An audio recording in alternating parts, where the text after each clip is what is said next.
All right, everybody, welcome to Dunn's Den. Today's guest spent years in the business as a working writer, director, before creating one of the most popular shows in history of not just HBO, but of all television, Entourage.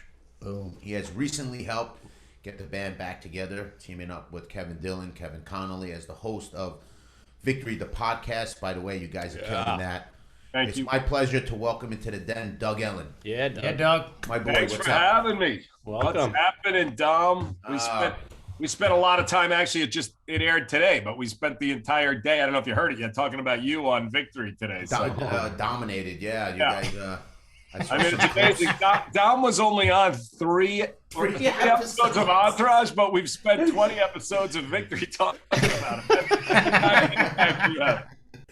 Doug, I get it all the time. People like I guess people kind of consider Dom like a fixture of the show.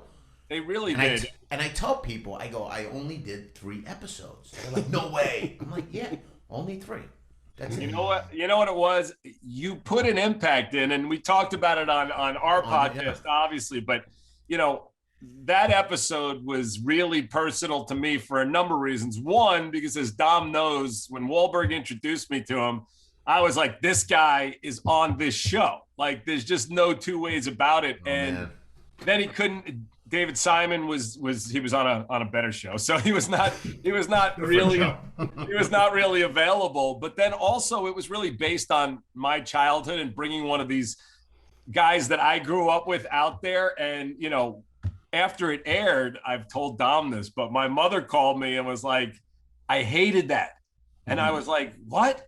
And what I realize now, after now really watching it with some distance, even the way I wrote it was a little broader than the way you played it. You brought so much reality to it, which as I watch it, the more I watch it, the better it gets. But you are kind of fucking terrifying. Like they look like little people next to you. Jerry's like this big. Yeah. Jerry's a strong guy, I mean, I said it on the Victory podcast. So when I spoke to Doug about this, because it was really quick, Doug was like, I wrote something. I want you to come on. And the way we left it off when I couldn't do the show was, whenever you want me, I'm here, man. No objections, nothing. I didn't even read the script. I read the script when I got to the hotel because I trust these guys. He really took the no objections seriously. Yeah, and so I have a conversation with Doug, and Doug, this is exactly what he said. I need you to come in there and just turn their world upside down. Oh, yeah. Okay. Yeah, you did. Okay. You know what? It really, you know what? I think, the humor that I love is The Sopranos and Goodfellas. And while I might have tried to reach those lofty aspirations on Entourage, I don't think other people saw it in those terms. No. So here you come, who feels like you're really in the moment, real threat. And I think it freaked people out because they thought like our guys were so innocent and soft. And it's like, But that's also a testament to what you created. Mm-hmm.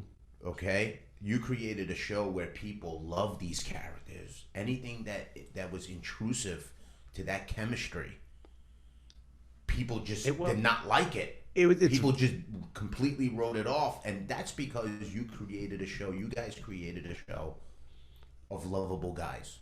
Yeah. Well, They're all relatable.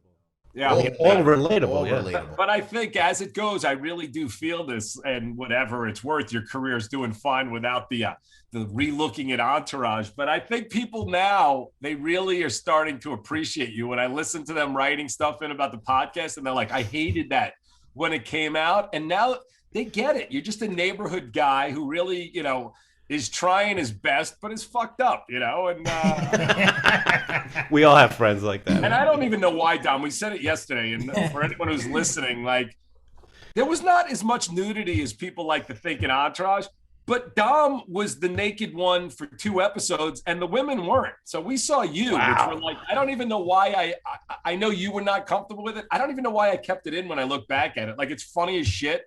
but probably wasn't necessary, you know. And I think it was still my feeling of trying to make this show ultra realistic and do it like I really saw these things happening. I mean, I grew up with Dom. I have that guy that's my neighbor, you know, who Right. if he came out and I said, grew up with the Dom. I'm sure That's where I got it from. You know, people. Yeah, I'm not gonna get into what people think of me and everything like that, but I'm so removed from that. Yeah. But I vicariously work through somebody else as well. Mm-hmm. But I did not having to shave my back. Everything I was so out of shape. Who did it for you? Fucking ridiculous. I tell you, I'll be honest. That's what my wife and I argue the most about. Is that once a month where I need her to shave my back. That's why you. Must. That's why you need a daughter. Back, I think so. That was great. Well, quick question for you. Quick question for those who aren't in the industry out there listening to this. In a scene like that, is there a tube sock involved, or? Yes. There was a tube sock involved. Yeah, of course he's not really naked, and it's funny because on the podcast I said, you know, it's amazing that Dom wasn't even uncomfortable doing this, and Kevin were like, "What are you talking about? Of course he's uncomfortable doing it. He just didn't tell you." And I'm like, Yeah. you know? And I wasn't uncomfortable.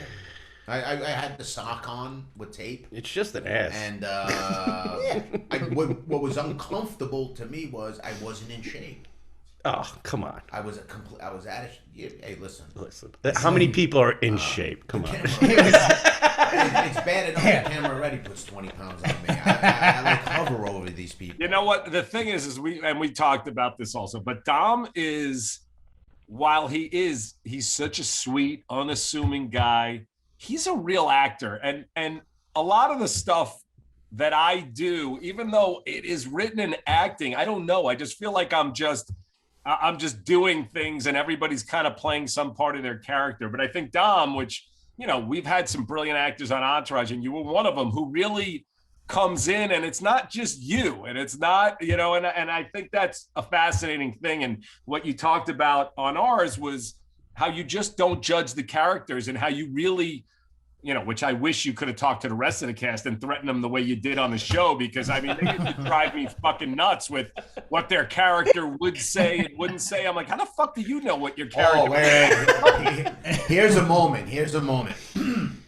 I remember we were doing the scene. I think you guys had the prototype of the new Mercedes-Benz or something like that. Yeah. And I think I remember that. We were rehearsing the scene. So they call us down to rehearsal, and I think I have both. Usually, when you're the guest on the show, you have most of the dialogue in the scene, right? You're kind of spearheading the scene. Yep. And so everybody has sides. I don't have sides. So we're blocking the scene. I'm doing my lines, and you guys know from like doing audition tapes with me, I very repetitive. Yep, repetition. So, I'm the only, and Kevin Connolly is, so you don't need sides? You don't need sides right now? I'm like, no, I don't need them right now. I know the dialogue. And like, oh yeah, okay. You know? I mean, it's so funny. You get it was my first TV show, and the amount of people that I saw coming on not knowing their lines, I was just like, I guess this is what fucking people do. Really? But then when you get, oh yeah, and I don't want guest stars. No, it was usually my main cast, and I don't want to call anybody out, but it's like the real pros. And honestly, and I put you in that category with like the Gary Coles and the Jeffrey Tambors. They would come in, and it was just like, oh my God, like you can actually do this like a play. Are you guys watching this shit? Because we could have days that take half the time if we did it like this, you know? But Doug, is it you're the showrunner, you're the writer, you're pretty much the governor of the whole thing, right? The last thing from a showrunner standpoint, from a producer standpoint, the last thing that you want to have, you're putting out so many fires throughout the whole day, okay? Yeah. The last thing that you need to be worried about is whether an actor knows his lines or not. I agree. Which Okay, also brings up the point that when you're casting somebody, do you do your homework about regarding this stuff? I mean, there was definitely no character. And again, I love there's 5 guys who were the leads, and then we had some great women and supporting characters. But the 5 guys, there's no regrets or anything. But I didn't do any homework on anybody personally, like the NFL. Like I didn't give like the Wonderlic test to anybody. But I felt that I found the guys that I, in my head could see as the guys, especially once we switched it. Because initially Entourage was Mark Wahlberg, and Mark Wahlberg and Dom was like a fucking crew that I could see in Hollywood. And I remember, HBO was like, we're not doing The Sopranos. We don't want these guys walking around beating the shit out of people, which is kind of what I was writing when we started. Not that they just beat up people, but it was a much tougher crew. Different. Because that's how Mark was. Yeah, night and day. And Adrian, obviously, once we got Adrian, we kind of had to work around his vibe. But I had the guys that I thought were perfect. And, something that I did, just it's my natural personality, is we all became friends. So, where I don't think a lot of shows run like this, where I got Kevin Connolly calling me up at 2:30 in the morning going, well, I don't like this, I don't like that. And I used to say to them, I go, do you guys know what David Chase would say to you? He'd be like, you're going to get fucking whacked if you say one more thing. But we were like a family from get-go. And similar to how it is on our podcast, it worked for the vibe. So even when people didn't know the lines, and I'm not specifically talking about the 5 of them, maybe one of them, they know who I'm talking about. But anyway, it's like, it's a very frustrating thing when someone doesn't know the lines. Now, it's one thing if they're having a problem or whatever, but when you can tell they were out at night and didn't know them, that's tough, because the days are so difficult to make. But it all worked. And well, you came through for me. I remember this. I remember I had done Entourage, and I was in LA, and it was during pilot season, when there really was a pilot season, and I had like this testing kind of thing for two different shows, like one being Breakout Kings and another being another show. And to Nick Santora's credit, and doing his due diligence, called Doug Ellin. And Doug, basically, how is he to work with? Is he this? Is he that? Does he know this? And Doug kind of came through and wrote a great recommendation. And well, it was true, but I never called about anybody. Well, it goes to the point of being friends and making friends on the show. I mean, look at Jerry. I mean, Jerry's like my little brother. Yeah.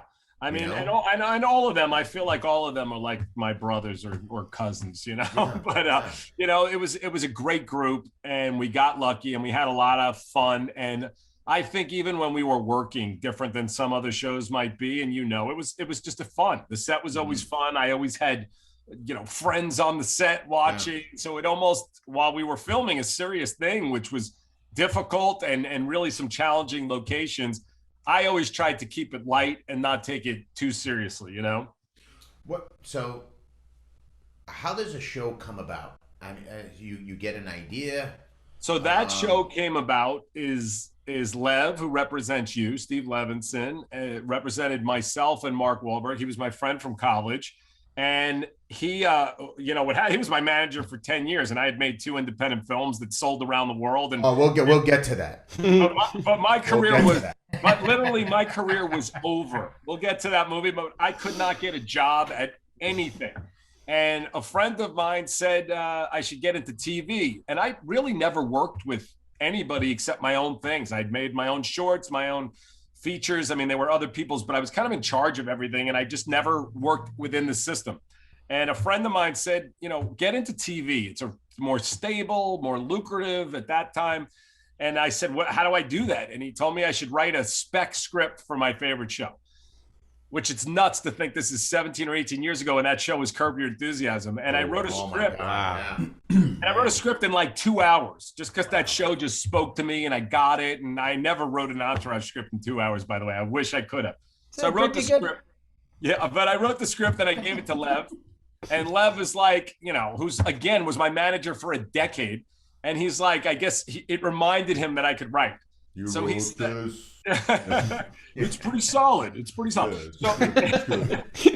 So he said, I've got this idea for a show with Mark. And he basically just said it's Mark and his friends, which I, honestly, and Lev will tell you, I was like, that's the fucking worst idea I've ever heard. Like, I'm going to watch a bunch of losers follow a movie star around Hollywood. Like, who wants to see that? And Lev said to me, I remember it was at the Manhattan Wonton Factory, which is a restaurant I had. It's long gone. And he said, you'll figure it out, which is the same thing he said on a movie he got for me that we ended up selling. So I went home and I really, I didn't really know Mark's friends. So I went home and thought about what it would be like with my friends if someone was a movie star. And then I talked to Mark and said, is it okay if I make them New Yorkers? Because it's, you guys know, Dom knows. I mean, it's like the difference between Boston and New York, while subtle, is great. It's crazy. It's crazy. It's not subtle at all. Yeah, and it was important to me that the show was a New Yorker's point of view of LA. And Mark and Lev obviously was very hands-on with the beginnings of the scripts and stuff, but Mark was great enough to go, you know what, make it yours. Don't make me look stupid, which when Mark says that to you, you definitely get a little lump in your throat. But, they were awesome. And, we went from there. But the initial idea was theirs, which was not a fleshed out idea. It was just, okay, let's do a show in Hollywood about whatever it's going to be. So. But let's you're working on a show now, or you're creating a show. Yeah. And you have an idea. What's the first thing you do? Because I know everybody has a different process. Yeah. I mean, my process has finally evolved to the proper thing, even though I'm trying not to do any more shows. I really don't want to. And like, I've been doing the podcasting thing. I'm about to start my second one also, by the way, but I'm enjoying this. And I'm not necessarily ready to go grind out another show, but I'm possibly doing this thing in London that's based on Thierry Henry's life, who's a famous football player in the Premier League in Europe. Yeah. But now how I start, which I wish I did 20 years ago, because even with Entourage, I didn't know anything about writing a television show. I love TV, so I just try to figure it out. And the first script I wrote, Entourage, there were like 14 characters. Like Vince had a chef, Vince had a bodyguard, Vince had a trainer. And I handed in the first script and everybody was like, this is 30 minutes. Like, you can't have 14 main characters. And I honestly didn't even get it. And we kept whittling it down. So I was very lucky. And, having Lev there and having HBO allow me time to really learn the process, because I didn't have a clue what I was doing. And now when I do it, which I recommend to every young writer when they get in, I don't start anything until I have a log line of what the theme and the sort of drive of the show is. And then I'll write some 2 to 8 page outline of what this show is and a character breakdown, which I never did on Entourage. I never did it. Even when we got picked up, I just started making up scripts as I went along because I always felt so much pressure in the time crunch. It's a horrible way to work. It makes it very difficult for other writers to work with you. And it wastes a lot of time because you box yourself into corners. So now at 53 and not really wanting to write anymore, I finally have solved, the way to make my life easy. So we'll see if I do it again. Now, do a lot of these networks or studios, they want you to pretty much paint the picture of what the whole season's going to be, right? Well, now that's the case. But when we did it, I mean, I walked in with which, it's funny because you were on The Wire, but my agent at the time sent me the Bible to The Wire. Wow. Okay. It's like 100-page novel. Jeez. And he said, this is what you need for HBO. And 2001, HBO is the only game in town for wanting to do edgy, sophisticated stuff. There's not even really Showtime. There's no Amazon, Hulu, Netflix, any of that. So you go in there and it was like buy or bust. And I saw the Wire Bible and I said, I can't do this. What are you, fucking crazy? Like, this is a brilliant novel. And this fucking maniac, David Simon, who's one of the greats of all time, has everything he has it all figured out already. I'm not even sure he needs actors. I don't know what, you know. Like, I talked to David about that. Crazy. What did he say? Because I every now and then I'll hit him up and, you know, is this a show? Is this not a show? And that kind of thing. And I meant, and he brought up, you know, the treatment for The Wire, the Bible for that. Yeah. And he goes, the reason why I had to do it like that was because I had to prove to HBO who I was and that I was able to do this. right? Because before that, he, you know, Homicide, he was a writer on Homicide, but that was Tom Fontana's show. Yeah. Based on his novel. He was an investigative reporter. So he had to do that. And I looked at that thing and being on the show, and, you know, and reading all the scripts, it's so detailed. It's nuts, you know, and it's why we talk about it on our podcast all the time. We literally talk about David Simon, Aaron Sorkin. I'm not one of them. I know that. I've always known that. And I was kind of more off the cuff. I kind of made things up as I went along. They hit me ideas, and I just kind of blasted things out how I saw them and what excited me, which is, you know, it's a fun kind of working without a, you know, a suspension. Did it Milch work that way? I don't know. I mean, I thought Milch was really specific, but I'm not sure. Okay. You know, it's something that I don't recommend, but obviously it worked for us. But it's, you know, when you look at what a guy like David Simon can do, those are those are writers. That guy could go write novels. That guy could go write whatever he wants. That's just a different thinking. Most of what I did was experiences in my life, and somehow, or whoever's, that I would take it and spin it in my head the way I saw it, you know?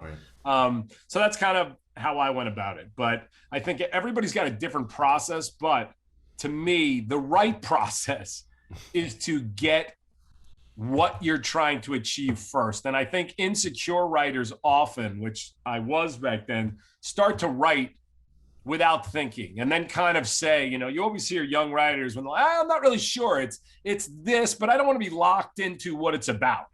That's when you're fucked. You know, you need to know what it's about. And it doesn't mean when you start writing a screenplay, it's not going to shift or change, but it's really important that you go into it with a focused idea and a drive of what it is. So we were fortunate in that, you know, you say like, well, David Simon had this, and you have to bring all this. David Simon said he had to bring all this. I didn't have to bring anything because I had Mark Wahlberg and Ari Emanuel, who I had never met. And when I walked in with my little pages and shaking, like, what am I going to say to these people? I didn't even talk. Ari goes, it's Mark's life. This guy's going to write it. If it sucks, we'll fire him and someone else will rewrite it. Like, so that's where we started. And even after the meeting, when we got the call that we sold it, I called Ari. I'm like, do they want a writing sample? He's like, you're fucking irrelevant. Okay. Like, write a good script or you'll be gone.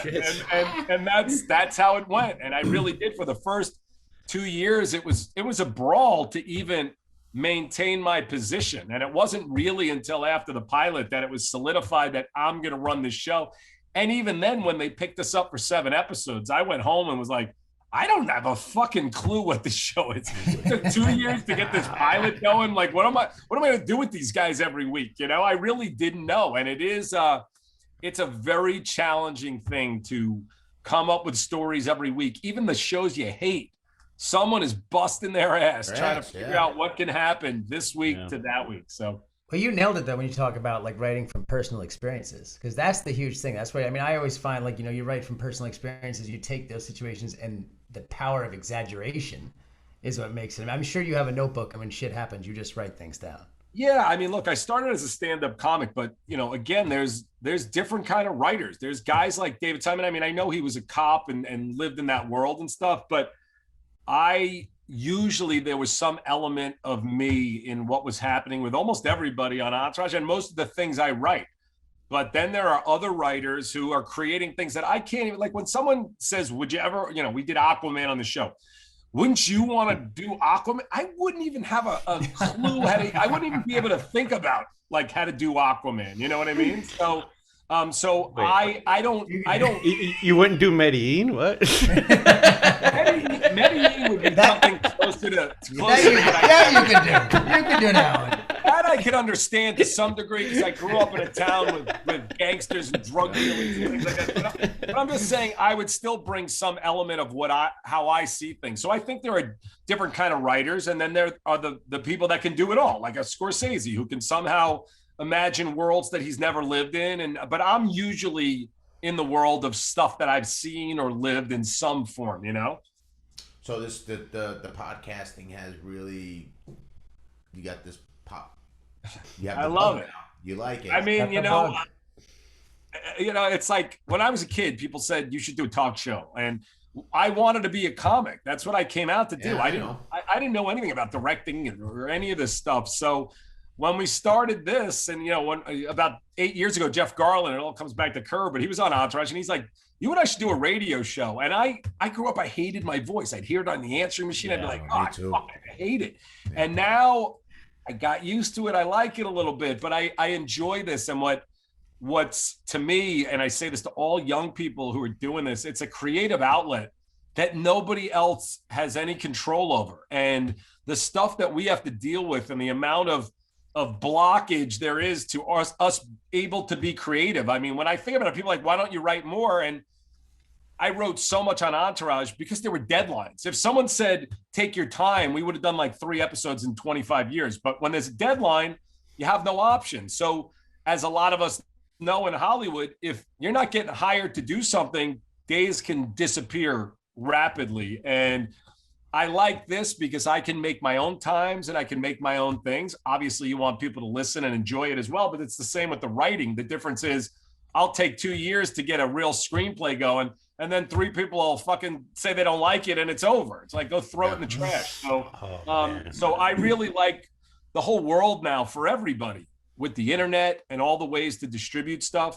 It's an amazing time to be creative because you can get stuff out there and you can find an audience that doesn't have to be 10 million people in order to be successful. So it's a pretty cool time. Well, it's a tough time. It's also a tough time to be a writer, a tough time to be a person who spearheads a show. You have the cancel culture, right? You did an interview in Deadline. Yeah. And, you have that.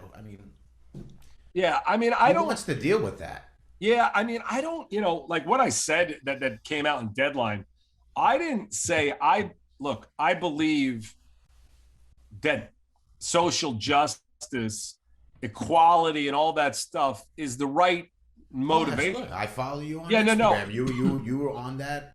Yeah, but what I'm saying is with like Entourage, and again, I'm not comparing it to Sopranos or Goodfellas or any of that stuff, but they're characters. And everybody who lived in Hollywood at the time that Entourage was on knew it was a very realistic portrayal of the town. And anyone who came from where I grew up or you grew up knew that was a realistic portrayal of how men speak. Mm-hmm. Now, that being said, we spoke about it on our podcast yesterday. Some of the wording and some of the phrasing, it's not that I think writing has to be more PC today.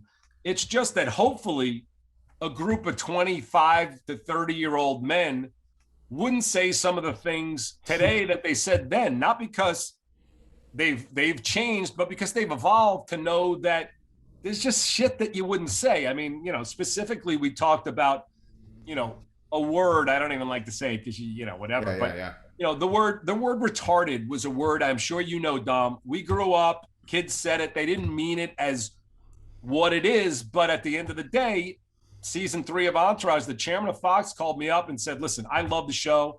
I just want you to think about this, like there's autistic kids out there, there's this and that. So I took that in at the time and said, you know what, I'll never say that word again. That doesn't mean that I think that someone writing a show where they want a character to be portrayed in a specific way that is ignorant or hateful or anything else, they can say that. But on a show like Entourage, I agreed with them and thought it was unnecessary.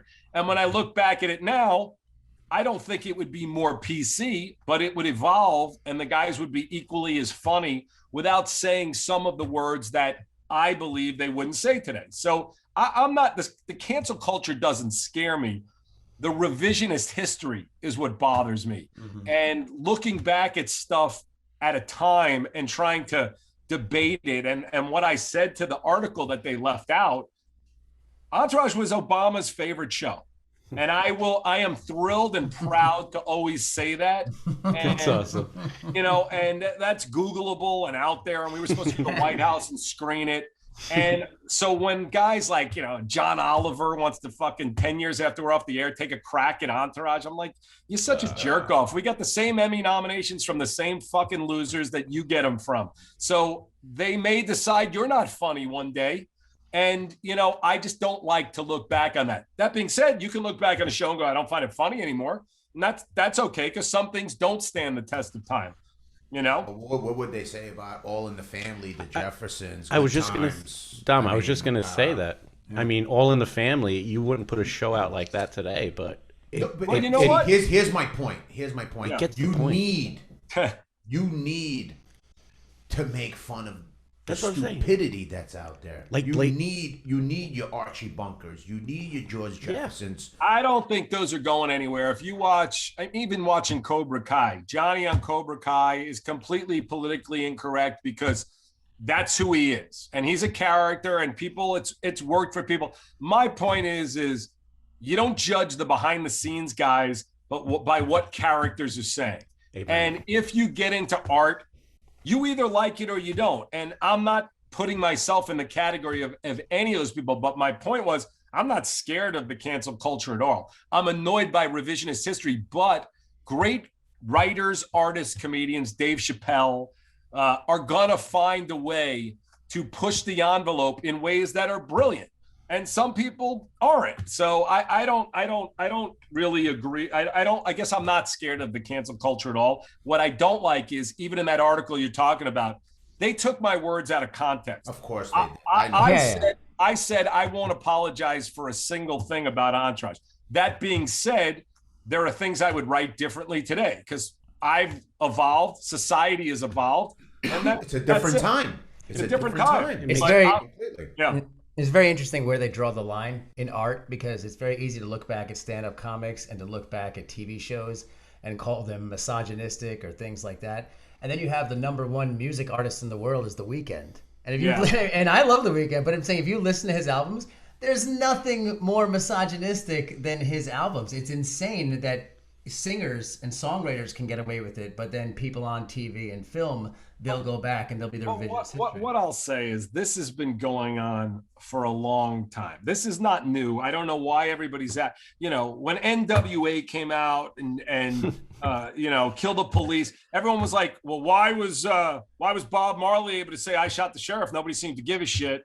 So it depends how that art comes at you. But you know what I'm saying? It really does. It depends how that art comes at you. And again, I don't like to say the word art like an Entourage, even though, again, I'm only defending it because it's reality. The female writer for the New York Times said we were the smartest show on television when we came out. They voted us, and that's a liberal cancel culture paper. But it used to be the right that was canceling stuff, hip hop, blah, blah, blah. Smart, reasonable people know what's funny, what moves you is worth having around, and what doesn't isn't. So I don't know. I think it's overblown that people are so worried about it. What I do think is people are scared of change. And, you know, I was watching, was it Real Sports this week?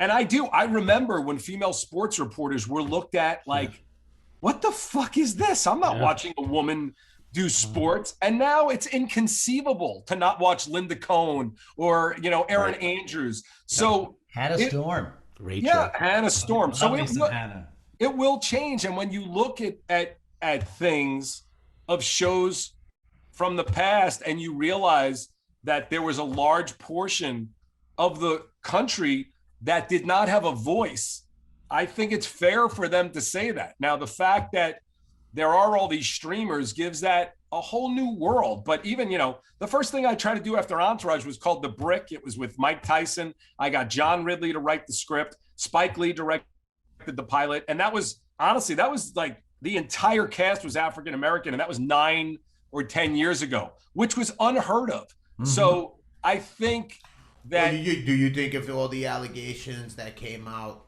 12 years ago, 15 years ago with Mike Tyson, people would be working with him today and he would have a podcast?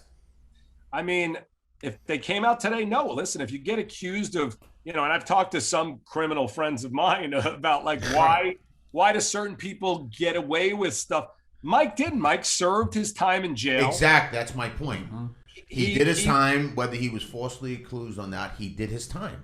Yeah, and I think that, again, I don't want to speak about anybody because there are some people who've said stupid shit as themselves. It's not right as an artist or this. They've come up with what they said, and no one gets canceled forever if they have talent. This is the tagline. Oh boy, for Fat Beach.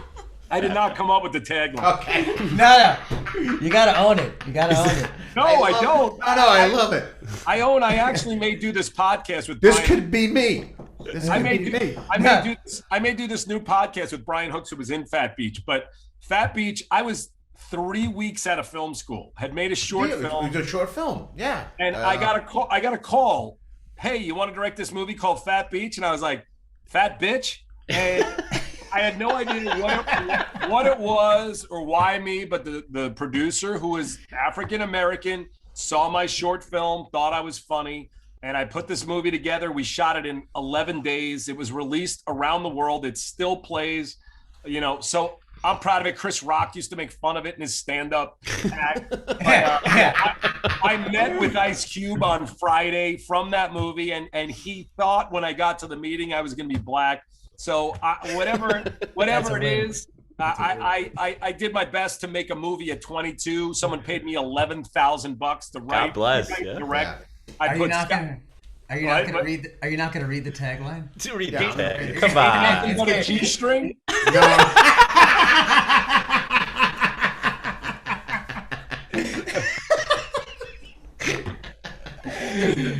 That's great. Oh my god. A hefty homeboy borrows his dad's Mercedes and goes to the beach with his friends for wild sun and fun. Oh yeah. So now I rewrote this script. I was handed a script, and I was the first one to get a job out of my American Film Institute class, which includes Darren Aronofsky, Scott Silver, Mark Waters, Todd Field. So I was the first guy to get a paycheck to go make a movie. And let me tell you something.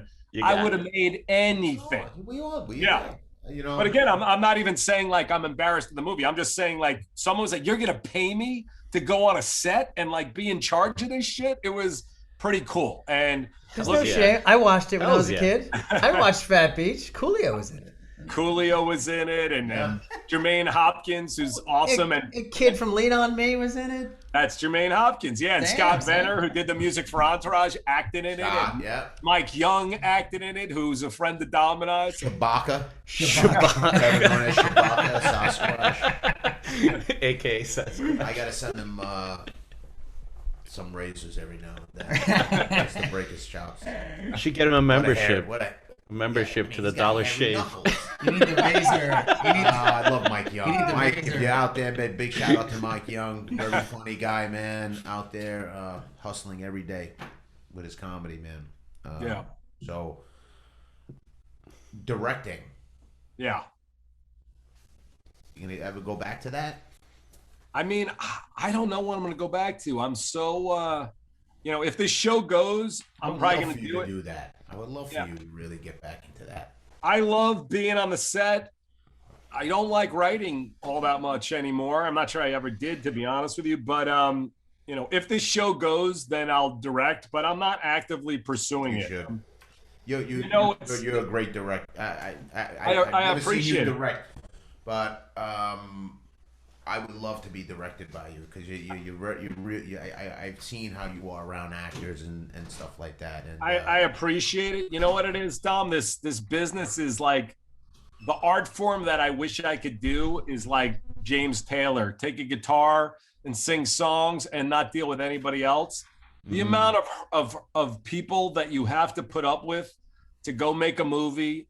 It's just my heart is not in it at the moment. And that's why I say the podcast where, we're making animated videos with the guys and I'm writing stuff and I don't have notes from anybody except for Dylan and Connolly. It's a joy. And that's what I'm looking for. Podcast is really, I mean, you had a great springboard with the victory because you guys are crushing it. But from Dom's Den, it's difficult. It's somewhat difficult getting, it's a much slower build, so you really have to, and it's very reminiscent of my freaking career. It just the grind, the rejection, the slow build. It's Well, to be honest with you, how I looked at it when Connolly came up with the idea, and I said to him, let's get good. Like, let's take a year and see if we're good at this thing. Like, and thank God, look, it's working. But our first episodes, there were like a few hundred downloads, and we kept growing. And listen, I'm a grinder. I'm on this fucking Instagram all day and all night, talking to people and posting shit and trying to create content. But I like it. It's like, because I have all control. And I look at it like every single fan that I interact with might be someone who listens to the podcast. So I try my best to bring them in. And like I said, the difference between, you go do a show on HBO that costs $50 million, you better get millions of people to watch it. You do a podcast that costs a few $100s a week. If you can get a couple of people to watch and buy a t-shirt every now and then, you could have a nice, enjoyable time with it. So that's how I've looked at it. I have not gone at this like, oh, we got to build this audience and we got to make money. I really wanted it to be something that we enjoyed, had a good time. And I can't even believe how much fun we're having doing it. So that's cool. And that's why I'm starting a second one. How much prep work do you do when you have a guest coming on? Do I do, or does Dylan and Colin do? Yeah.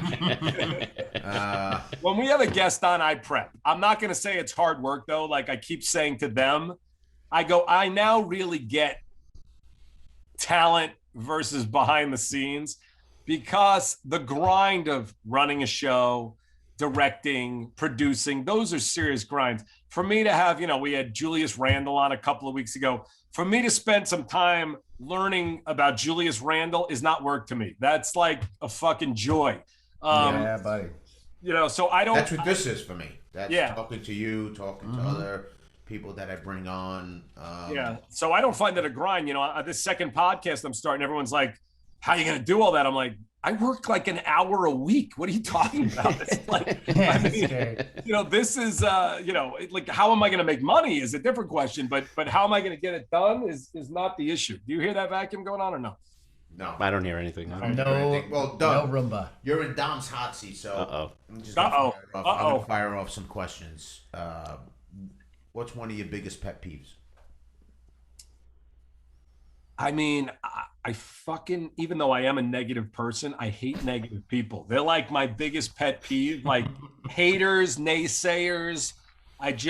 They drive me up a fucking wall, and the no people. I am a guy, I think big and I try to find ways to make shit happen. And when I'm hit with roadblocks, that's a pet peeve of mine. So. Okay. You're up on a karaoke stage. What song are you singing? Bruce. Oh, probably Rosalita. By the way, it won't sound good, but Rosalita is probably Rosalita is a great song. Yeah. I mean, that's probably a great song. Bruce is a big hitter on this podcast. No, he's oh, really? Who else was talking about Bruce? Henry Winkler. Phil and Henry Winkler, a few more, I was going to say something really embarrassing, though. I mean, I don't want to say it out of here, but during this pandemic, and I don't care who's listening, listen to these two albums before you open your fucking mouth. Taylor Swift's a genius. I have this dream I'm going to do a duet with her. I'm like, it's like a recurring. People think I'm out of my fucking mind, and my girlfriend kind of looks like her, so it's even weirder. But anyway, Bruce is like, Bruce has been a hero of mine, and so Rosalita, if I could pull it off, That's a great song. No one really ever brings up that song, but yeah. I'll always suggest a Bruce song to put onto the podcast, and Pat will be like, "Do you know what he's singing about in that song?" Well, I've studied Bruce forever, and I love Born in the USA became the song of 4th of July, and it's such an anti-America song that people don't realize it. But Bruce to me is one of the great geniuses of all time. So. What was the name of the song? Another question. What was the name of the song? Hey, little mama, is your daddy home? What was that? It was like, this is about a stalker pedophile. Let me tell you something. I'm on fire. He'll stay on any topic just so he could get a song out. And No. Listen, he just wants to hear himself sing. He just wants to hear himself sing. Guys, that's a whole. I have a hot seat question. Fire off a question. I have one. Go ahead. What's your take on if you're at a house party, right, and you really have to go to the bathroom? She's an ongoing thing. I hear. Okay. But if you're going to the bathroom, right, and you're walking up to the door and the door is shut, what's your next move? I knock. Thank you. Oh, get the fuck out. You want to know what? Thank you. I don't knock. I walk in. If you had a house party, okay, and the bathroom door was closed, would you just assume that nobody was in it and open it up, or knock first? What happened to personal responsibility? Thank you very much. By the way, if I was at someone's house for dinner, where I thought everyone in the house was sitting at the table, and I got up and went to the bathroom, you would still knock on the door. I'll knock on the door. Thank you. Doug, if you come, I don't open doors unless it's my children's bedrooms. I don't open doors without knocking. There you go. You want to know something funny? It happened to me this weekend. You opened the door? We've talked about it for the last 3 podcasts. I opened the door. I was at my mom's house. Okay. I go to the bathroom. I open the door. My niece's boyfriend is in the bathroom. And you did not. And you did not. No. And you know what he said to me? What? He said, "I'm sorry, I didn't lock the door." Okay. And I said, and what you should have said, no, I apologize. I should have not. I said, no, you should have locked the door. Have you never seen Fast Times at Ridgemont High? Yes, of course. Judge Reinhold is jerking off to Phoebe Cates, and he walks in, and what does he say? He goes, "Doesn't anybody fucking knock on the door?" But that's a hell of a story. Either way. All right. You should knock. You should knock. I'm gonna knock from now on. By the way, I don't go to house parties. I can't remember the last time I went to a house party. I think the last one I was at was probably you. I have house parties here. You know what the great thing is? My girlfriend, I have the best girlfriend because she knows, even when she has her friends over here, they're like, "Is Doug coming out?" She's like, "He'll come out, he'll do like a 5-minute set, and then he's gonna go watch basketball." Because I'm not a people person. I'm just not. You know? No. Doug is in seclusion in the West Wing. Do you have a question from the list here? Sure. Ever vomited in public? I mean, it brings back memories, but my birthday, April 6th, Sugar Ray Leonard. Hearns? Sugar Ray, was it Hearns or fucking Hagler? It's crazy that I remember. It was Hearns or Hagler, and this again is how things came on Entourage. But, I did this thing on Entourage with Seth Green with Jägermeister, and I was a freshman at Tulane, so it might have been 86, 87, and we went to the Superdome. I drank so much Jägermeister, I legitimately thought I was going to die before that fight happened, and I was throwing up outside the New Orleans Superdome. I wasn't embarrassed because, honestly, I barely remember it, but my friend said it was a pretty horrifying thing, and apparently I quoted Elephant Man at one point because one of my friends said, and I don't know if you guys remember the line, but I'm not a monster. One of my friends is a very, New York thing to say, "You're a fucking animal," and I was like, "I'm not an animal. I'm not an animal."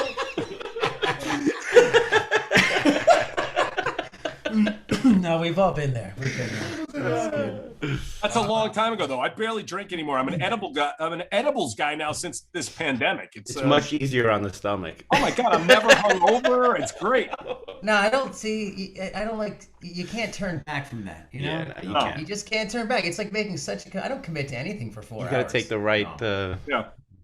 If you could go back in time and give yourself a piece of advice, what's that advice, and how old are you? 21. Do not let the fear stop you. I mean, honestly, stand-up comedy, I don't know that stand-up was my true calling, but I think something closer to this was than me sitting in a room writing scripts. And I wish I kept my stand-up going and saw where it went, wherever that might have been. And I'm not saying I want to do it today, but it was a torturous fear. And I'm not a nervous guy. Like, I don't like house parties, not because I can't engage with people or I'm really shy. I just don't like fucking people that much. But doing stand-up used to paralyze me mentally for the entire day. And I would get on, and Dom, I don't know if you listened last week, but someone sent me, I haven't looked at a stand-up set of mine in 20 years. And someone randomly on Instagram had it and sent it to me. And I watched this 21-year-old Long Island jerk off because I'm very proud, and Dom is the same, although you live in New York. Nobody meets me that doesn't go, oh, gee, I guess you're a New Yorker. They can see it quickly, even though I've been here 30 years. But my accent 25, 30 years ago shocked the shit out of me. Out of you. Long Island.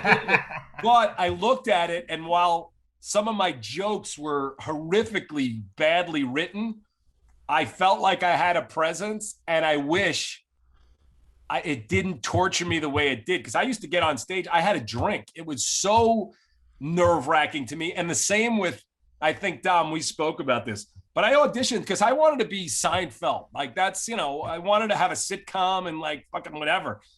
I went on one audition. It was so humbling, humiliating, and awful. I swore I would never audition again. And I went and wrote a short film the next day, went out and made it. And then I went to film school and I never looked back.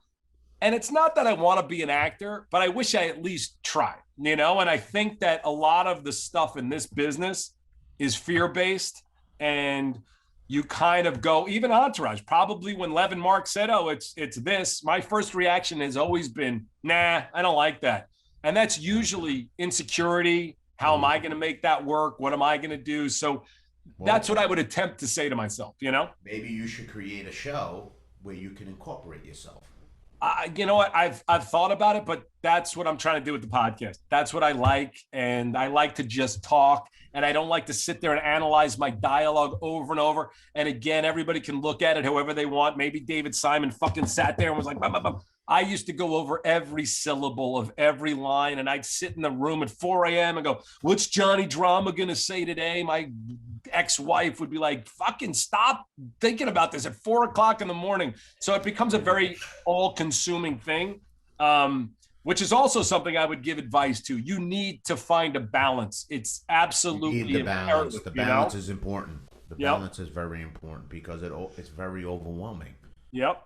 And rejection is not something to take personally in this business, because I have a problem with it. You walk into a room and 90% of the time, the creator already knows what they want. And the odds of you changing their mind just because you're a great actor doesn't matter, because 85% of it you walk into the room with. You already have a strike against you. Yeah, you do. Or you have a strike for you if you're in the vein of what they're thinking, and then there are the rare actors that can, take something and, Daniel Day-Lewis and go, I'm nothing like this guy, and make it something else. But usually there's some version of what they're looking for that walks into that room. So. Mm-hmm. What are you watching now? What am I watching now? I mean, this pandemic has been like, I've done the rewatches of everything from The Wire to Mad Men to Sopranos. This last week, I've been watching, like everybody else in America, Mayor of Easttown. So good. So good. Kate Winslet. I've been watching that, but the truth is like, I've had about 4 months where I was just like, I don't want to watch anything that I have to think about. I started watching fucking Love Island Australia and Love is Blind with, Vanessa Lachey and Nick Lachey. Strike two, sir. Strike two. I just wanted quiet, but now I'm starting to get back into it. And with this second podcast I'm going to do, I really want to talk about movies that inspired me. And when I grew up, I used to watch movies 100 times over and over and over.